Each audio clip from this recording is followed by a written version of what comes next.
Welcome to learn something new channel. आज हम 9वीं कक्षा का पाठ नंबर 2 गुलाब सिंह देखने जा रहे हैं, जिसके लेखिका हैं सुभद्रा कुमारी चौहान और इस पाठ की विधा है कहानी। तो सबसे पहले हम सुभद्रा कुमारी चौहान जी का परिचय देख लेते हैं। तो यहाँ पर इनका नीचे परिचय दिया गया है। ये देखिए, लेखिका परिचय सुभद्रा कुमारी चौहान, जन्म 1904 और मृत्यु 1948। सुभद्रा कुमारी चौहान का जन्म प्रयाग यूपी में हुआ था। बाल्यकाल से साहित्य में इनकी विशेष रुचि थी।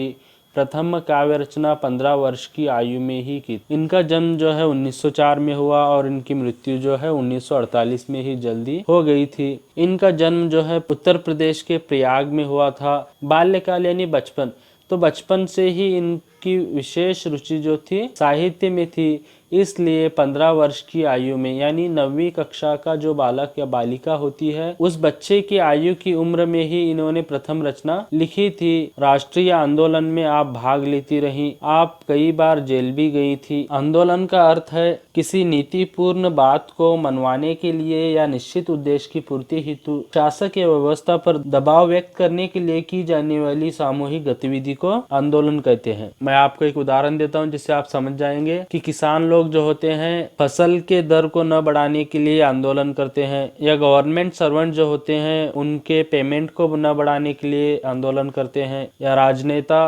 पॉलिटिशियंस जो होते हैं वो अपनी बात को मनवाने के लिए सरकार के खिलाफ आंदोलन करते हैं। तो आगे देखिए, आप कई बार जेल भी गई थी। तो ये क्या है, सुभद्रा कुमारी चौहान जी जो है बहुत बार जेल भी गई थी। साहित्य और राजनीतिक जीवन में समान रूप से भाग लेकर जीवन के अंत तक देश की सेवा करती रही। तो देखिए, यहाँ पर देखिए उन्होंने क्या किया, साहित्यिक और राजनीतिक, साहित्य लिखने के अलावा वो पॉलिटिक्स में भी थी, साहित्य के साथ साथ राजनीतिक भी काम करती थी। तो उन्होंने अपना जीवन जो है दोनों ही दृष्टि से बहुत अच्छी तरह से निभाया था और अंत तक इस प्रकार से उन्होंने अपने देश की सेवा की है। आपकी रचनाओं में देश प्रेम, भारतीय इतिहास तथा संस्कृति की छाप देख सकते हैं। झांसी की रानी इनकी प्रसिद्ध कविता है। कविताओं के संकलन त्रिधारा व मुकुल नाम से प्रकाशित हुए हैं। तो इनकी जो रचनाएं हैं, इनकी रचनाओं में हमें देश प्रेम, भारतीय इतिहास तथा संस्कृति की छाप देखने को मिल जाती है। जैसे यहाँ पर एक ही उदाहरण लीजिए, झांसी की रानी।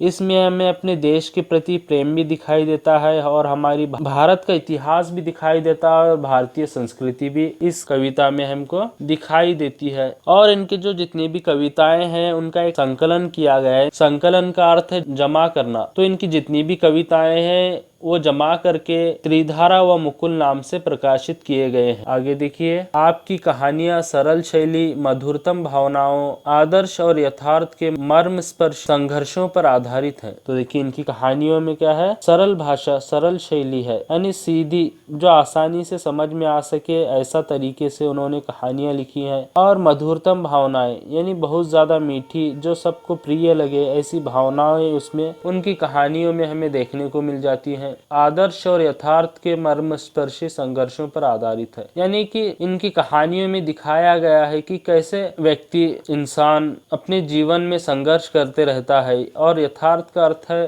सच, यानी सत्य, यानी जो सच है वही इन्होंने अपनी कहानियों में लिखा है। मनगढ़ंत या अपनी कल्पना के आधार पर कहानियां नहीं लिखी। आपकी कहानियों पर हिंदी साहित्य सम्मेलन की ओर से 2 बार शेक्सपियर पुरस्कार मिला था। एक पुरस्कार का नाम है, अवार्ड का नाम है शेक्सपियर, जो कि 2 बार इनको मिला है इनकी कहानियों पर। आपकी कहानियों के संग्रह के नाम है बिखरे मोती तथा उन्मादिनी। इनकी कहानियों का भी संग्रह बनाया गया है, जैसे मैंने अभी बताया ऊपर, कविता का संग्रह, यानी इनकी कहानियों को भी जमा करके बिखरे मोती तथा उन्मादिनी नाम से संग्रह किया गया है। तो चलिए अब हम पाठ की ओर बढ़ते हैं। पाठ का नाम है गुलाब सिंह। तो इस पाठ का आशय देखिए क्या है। इस कहानी के द्वारा देशभक्ति, त्याग, बलिदान, भाई बहन का प्रेम, प्रजा की जिम्मेदारियां, कर्तव्य आदि का चित्रण किया गया है। इस पाठ में झंडा स्वतंत्रता के संकेत के रूप में दिखाया गया है। यहाँ पर देखिए कि इस कहानी में क्या दिया गया है। इस कहानी में हम देशभक्ति देख सकते हैं, गुलाब सिंह का त्याग और बलिदान देख सकते हैं कि उसने अपने देश के लिए, अपनी मातृभूमि के लिए अपनी प्राणों की भी बलि दे दी, अपने प्राणों का भी बलिदान दे दिया। भाई बहन का प्रेम देख सकते हैं इस पाठ से, और प्रजा की जिम्मेदारियां क्या हो सकती है, उनका कर्तव्य क्या हो सकता है। कर्तव्य का अर्थ है फर्ज। अपने देश के प्रति एक नागरिक के क्या कर्तव्य हैं, क्या जिम्मेदारियां हैं, इस पाठ से हम समझ सकते हैं। चित्रण का अर्थ है घटना को शाब्दिक रूप देना, यानी ये जो घटना हुई है गुलाब सिंह की, उसे सुभद्रा कुमारी चौहान ने एक शाब्दिक रूप दिया है, ये शाब्दिक उसका वर्णन किया है। इस पाठ में झंडा स्वतंत्रता के संकेत के रूप में दिखाया गया है। उसकी गुलाब सिंह के हाथ में जो झंडा होता है वो स्वतंत्रता के रूप में, यानी निशानी के चिन्ह के रूप में दिखाया गया है। आगे देखिए, दिन और तारीख की जरूरत नहीं, जब हम अमर अंत की कहानी कहने वाले हैं तब एक दिन और एक तारीख को क्यों पकड़ कर चले। तो देखिए यहाँ पर लेखिका सुभद्रा कुमारी चौहान क्या कहना चाह रही हैं। जब हम अमर अंत की कहानी, यानी कि इस कहानी का कोई अंत नहीं है, ये जब तक दुनिया है, जब तक मनुष्य रहे, ये कहानी अमर है, अमर हो चुकी है। गुलाब सिंह क्या है, अमर हो चुका है, तो तब तक ये चलती ही रहेगी। तो अब एक तारीख को, एक दिन को, यानी कि वो किस दिन हुई थी, किस तारीख को हुई थी, ये जानना या समझना जरूरी नहीं है, लेखिका यहाँ पर कह रही हैं। आगे देखिए, उसके घर में पिता थे, माँ थी, एक गुड़िया सी बहन थी। गुलाब सिंह सारे घर का दुलारा था। तो यहाँ पर देखिए कि गुलाब सिंह जो है, उसके घर में माता पिता और एक बहन थी, और गुलाब सिंह जो है सारे घर का दुलारा था। सब लोग उससे प्रेम करते थे, लाड करते थे। एक दिन की बात है, वह बीमार पड़ा। माँ ने उसका खाना बिल्कुल बंद कर दिया था, पर उसका बार बार कुछ खाने को मांगना छोटी बहन से न सहा गया। वह चुपके से गुड़ और चने चुरा लाई और खिला दिए अपने भैया को। तो यहाँ पर देखिए कि एक दिन क्या हुआ, गुलाब सिंह बीमार पड़ गया, तो इस वजह से माँ ने उसका खाना बिल्कुल ही बंद कर दिया था। परंतु उसे भूख लगती थी या उसकी इच्छा होती थी खाने की, तो खाना मांगते रहता था, परंतु माँ नहीं देती रहती थी। तो गुलाब सिंह का मांगना बहन से न देखा गया, न सहा गया। तो इस वजह से उसने चुपके से माता पिता से चुरा के गुड़ और चने लाकर भाई को खिला दिए। आगे देखिए, उसके बाद भैया का बुखार बढ़ गया, पर वह तो खिला चुकी थी। अपने भाई के संतोष के लिए वह माँ का गुस्सा भी सहने के लिए तैयार थी, पर भाई ने गुड़ चने की बात किसी को न बताई। धीरे धीरे रोग उतर गया। भाई के मन पर बहन के प्रेम की छाप पड़ गई। यहाँ पर देखिए कि गुड़ और चने खाने के बाद उसका जो रोग था, उसकी जो बीमारी थी और ज्यादा बढ़ गई थी। लेकिन गुलाब सिंह की जो बहन थी, उसकी खुशी के लिए, उसके संतोष के लिए माँ बाप के गुस्से को भी सह सकती थी, बर्दाश्त कर सकती थी। परंतु उसके भाई का जो खाने को मांगकर तरसना जो था, उससे वो देखा नहीं गया था। लेकिन भाई ने भी गुड़ और चने की बात किसी को नहीं बताई। ऐसे करते करते कुछ वक्त के बाद उसकी जो बीमारी थी वो कम हो गई, खत्म हो गई। परंतु इसके बाद जो है, जो बहन ने उसके भाई के लिए किया था, माँ बाप से छुपाकर जो चने और गुड़ उसे खिलाए थे, बहन का जो भाई के लिए प्रेम था, वह प्रेम गुलाब सिंह के मन पर छप गया था। ऐसी एक नहीं अनेक बातें हैं बहन की, माँ की, पिता की उसके मन पर छपी थी। वह कभी उनसे लड़ता झगड़ता भी, पर आंखों के आंसू और मन के रंग उसके मन पर छपी इन तस्वीरों को धो न सके। यहाँ पर देखिए कि ऐसी एक नहीं अनेक बातें, बहुत सारी बातें थी बहन की, माँ की और पिता की, कि उनसे वो प्रेम करता था। कभी उनके बीच लड़ाई झगड़े भी होते थे, कभी रोता भी था, कभी आंख से आंसू भी निकल जाते थे। लेकिन जो उसके माता पिता की और बहन की प्रेम की जो छाप पड़ी थी, वो छाप इन झगड़ों की वजह से, वो प्रेम इन झगड़ों की वजह से कभी कम नहीं हुआ। आगे देखिए, एक दिन ऐसी हवा बही, मुरझाए हुए दिलों में नई जान आ गई। यह हवा उमंगों की हवा थी। तो यहाँ पर देखिए क्या हुआ, एक दिन एक वक्त ऐसा आया कि मुरझाए हुए दिलों में, यहाँ पर मुरझाए अर्थ है जैसे मुरझाना, फूल को कहते हैं, यानी फूल जब सूख जाता है, यानी बेजान हो जाता है, उसमें कोई जान नहीं रहती, तो उसे मुरझाना कहते हैं। तो इसी प्रकार से मनुष्य के भी दिल क्या हो जाते हैं, उदास हो जाते हैं, मुरझा जाते हैं। तो इस प्रकार से वहाँ पर कहा गया है कि मुरझाए हुए दिलों में नई जान आ गई, यानी एक वक्त ऐसा आया, सबके मन में आनंद हुआ। किस बात से लेकर देखिए, यहाँ पर बड़ा भारी जुलूस निकलना था, पर बादशाह का हुक्म था जुलूस न निकले। शहर में आतंक छा गया। तो देखिए, एक जुलूस निकाला जाने वाला था, इस वजह से सब खुश थे, सबके मन में खुशी, आनंद और उल्लास था। परंतु बादशाह का हुक्म था कि जुलूस नहीं निकलना चाहिए। इस वजह से शहर में आतंक छा गया, खामोशी और डर छा गया कि अगर हम लोग जुलूस निकालेंगे तो बादशाह हमको मरवा देगा या फिर हम पर जुल्म करेगा। इस वजह से कोई जुलूस निकालने को वहां पर तैयार नहीं था। तो आगे देखिए यहाँ पर बहन और भाई के बीच में कुछ वार्तालाप होता है। बड़ा आया बादशाह, क्यों न निकले जुलूस, क्यों न निकले हमारा झंडा, भाई ने बहन से कहा। तो वो जुलूस जो था आज़ादी का था, स्वतंत्रता का जुलूस निकलना था। तो यहाँ पर झंडे को जो है स्वतंत्रता और आज़ादी के प्रतीक के रूप में माना जाता है। तो बहन कहती है, बड़ा आया बादशाह, कौन है वो, जुलूस तो हमारा निकलना ही चाहिए। ऐसा बहन भाई से कहती है। बहन बोली, कौन है ये बादशाह? भैया ने कहा, होगा कोई। बहन ने पूछा, क्यों न निकले जुलूस, क्यों न निकले झंडा? भाई कटु स्वर में बोला, हमारा देश बादशाह का गुलाम जो है। तो यहाँ पर देखिए बहन कहती है कि ये बादशाह कौन है और हमारा जुलूस क्यों नहीं निकलेगा? तो भैया कहता है वो होगा कोई, यानी कि उसे कोई डर नहीं था, गुलाब सिंह को बादशाह का कोई डर नहीं था।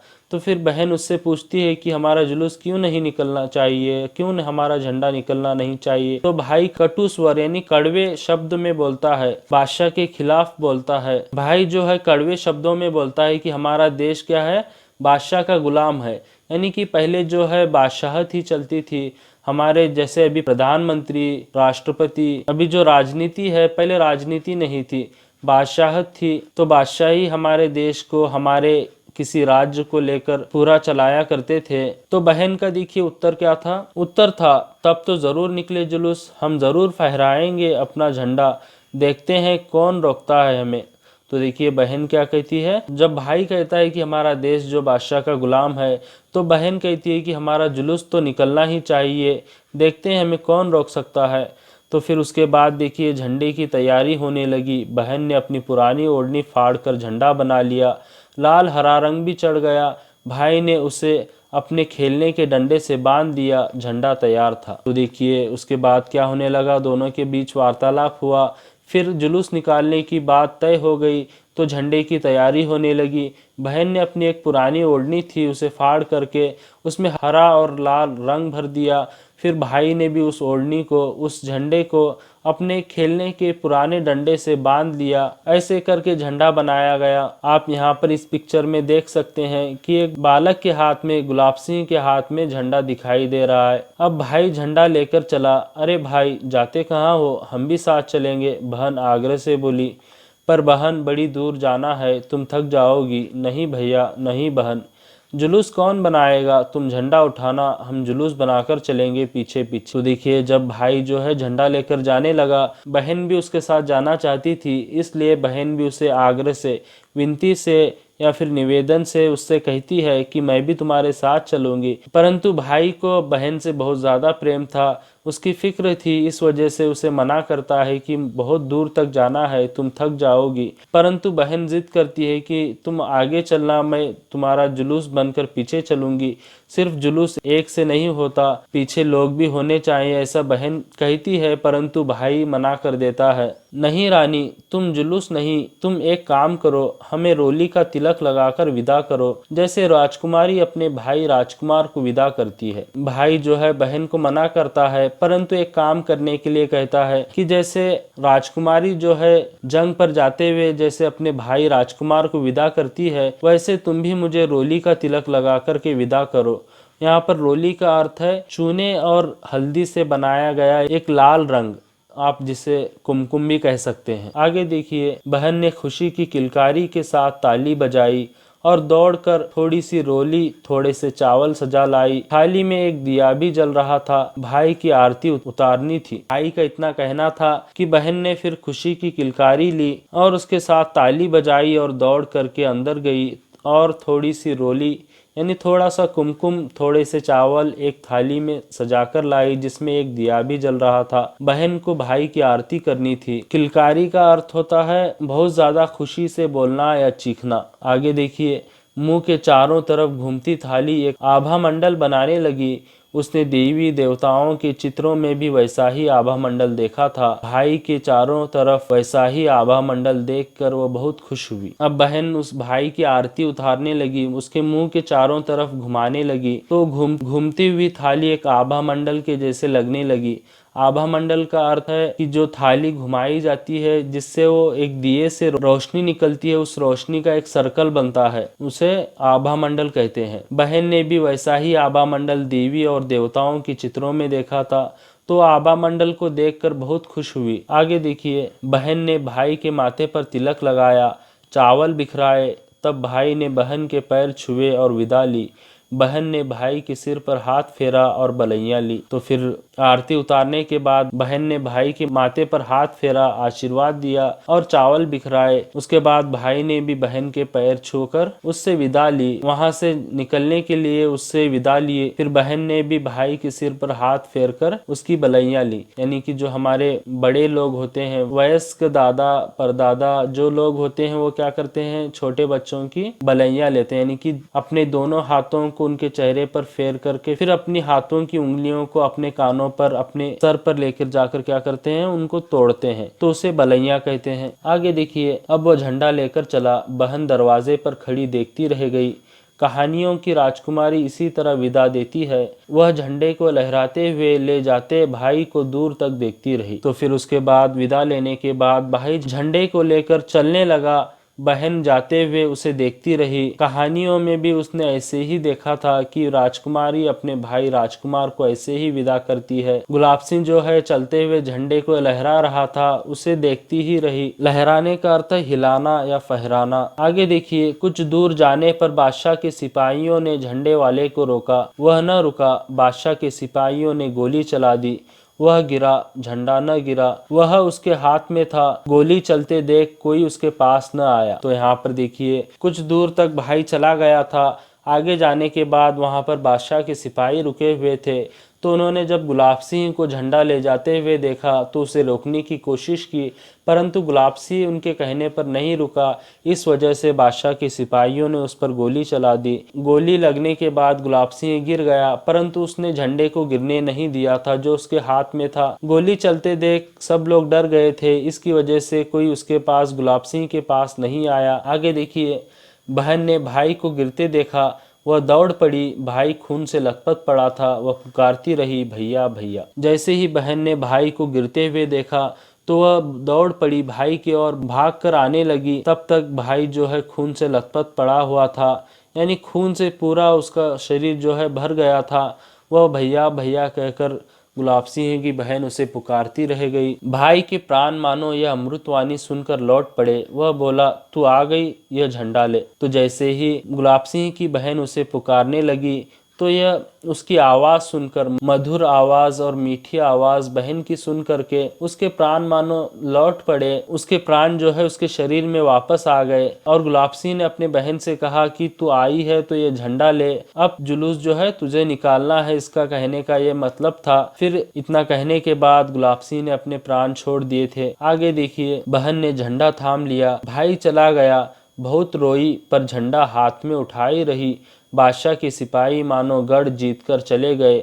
लोग भागे आए। उन्होंने भाई की देह उठाई। आगे आगे झंडा लिए बहन चलने लगी। तो देखिए, जैसे ही भाई गुलाब सिंह ने बहन के हाथ में झंडा दिया, बहन ने झंडा थाम लिया और चलने लगी। भाई के प्राण चले गए थे। बादशाह के जो सिपाही थे, गुलाब सिंह पर गोली चलाने के बाद सब लोग डर गए थे। बादशाह के सिपाही जाने के बाद लोग भागे हुए गुलाब सिंह के पास आए और उसके शरीर को उठाकर चलने लगे।